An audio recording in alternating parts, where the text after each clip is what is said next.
La capolista Budoni ha vinto la quinta partita consecutiva, 2-1 a Calangianus, con gol di Meloni e Villa, questo secondo sul rigore, di Spano il gol del Calangianus.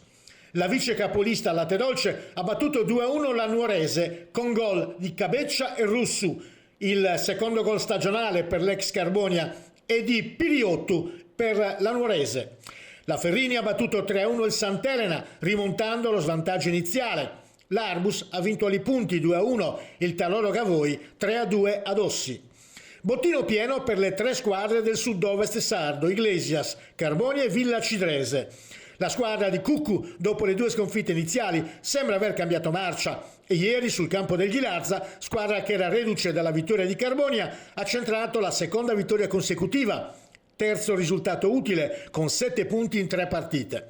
Di Coadio, il migliore in campo, i 2 gol della squadra di Cuccu. Il Ghilarza ha giocato in 10 uomini a lungo per l'espulsione di Orro sullo 0-0. Il Carbonia a Monastir ha riscattato la sconfitta interna subita con il Ghilarza. Il tecnico Mingioni ha dovuto rinunciare ancora ad Andrea Mastino e inserito Nicola Mancini, 2004, a centrocampo, con Nicola Muscas, 2005, al centro dell'attacco, in coppia con Monteiro. È stato proprio Nicola Muscas a realizzare il gol partita, fallendo poi alcune volte il raddoppio. Nel primo tempo il Carbonia ha costruito tanto e sciupato quasi altrettanto, complici le grandi parate del portiere della Cosmoto, che si è ripetuto anche nel secondo tempo. Strepitosa la parata su un colpo di testa di Porcheddu da un paio di metri. Fabio Mastino ha poi colpito anche l'incrocio dei pali su calcio di punizione. Nel finale la Cosmoto ha cercato con generosità di pareggiare. Il Carbonia ha sofferto, ma di occasioni vere e proprie la squadra di Malau, non in panchina perché squalificato, ne ha costruito poche, trovando sempre attento Idrissi.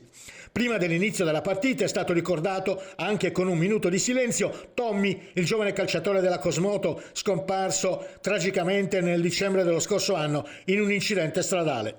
La Villa Cidrese di Graziano Mannu è tornata alla vittoria dopo 2 sconfitte consecutive. Con il San Teodoro a Porto Rotondo è andata sotto di un gol realizzato da Ruzzittu, ma ha saputo recuperare e poi imporsi con 2 calci di rigore trasformati da Palermo.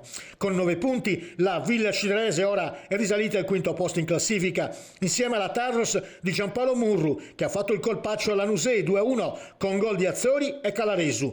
Di Paulis il gol della Nusei.